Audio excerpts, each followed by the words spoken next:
Vous le savez, les technologies ne se reposent jamais. Et il y a des matchs dans les matchs. AMD versus Nvidia du côté des cartes graphiques, AMD versus Intel sur le front des processeurs, des CPU. Et bien là, AMD vient de dévoiler de très nombreuses choses, à commencer par ces nouveaux CPU, avec une architecture désormais Zen 3. C'est la série 5000 des Ryzen. Il y a 4 nouveaux processeurs qui ont été dévoilés, et donc AMD est très fier, comparatif à l'appui, de montrer que ces processeurs sont les plus rapides, tout simplement, dans l'univers du gaming. Vous voyez les chiffres, hein ?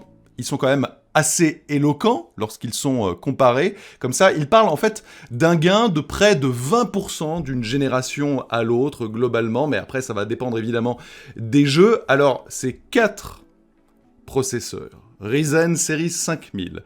Ils seront disponibles tous à partir du 5 novembre prochain et s'étaleront de $300 jusqu'à $800. D'ailleurs, le CPU le plus haut de gamme, c'est le Ryzen 9 5950X. Donc je vous le disais, architecture Zen 3, mais ça ce sera le cas pour tous. 16 cœurs, 32 threads, cadencé à 3,4 GHz.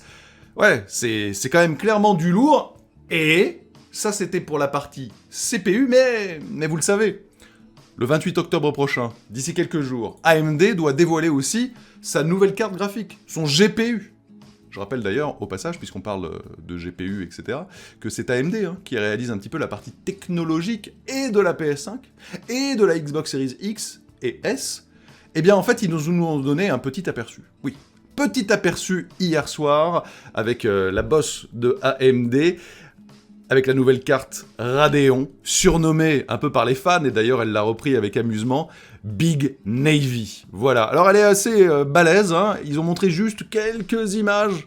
Voici donc la taille de la carte, assez fat, mais c'est ça, la technologie. Et donc, pour en voir et en savoir plus sur les perfs, etc., rendez-vous donc le 28 octobre, on suivra ça ensemble, puisque ça vous passionne, évidemment, et je vous le disais, il y a des matchs dans le match, Intel AMD, Nvidia AMD, etc., Bon, AMD est un peu au cœur de tout ça parce qu'ils font et des CPU et des GPU, donc forcément, on parle un peu d'eux aussi, ça me paraît tout naturel.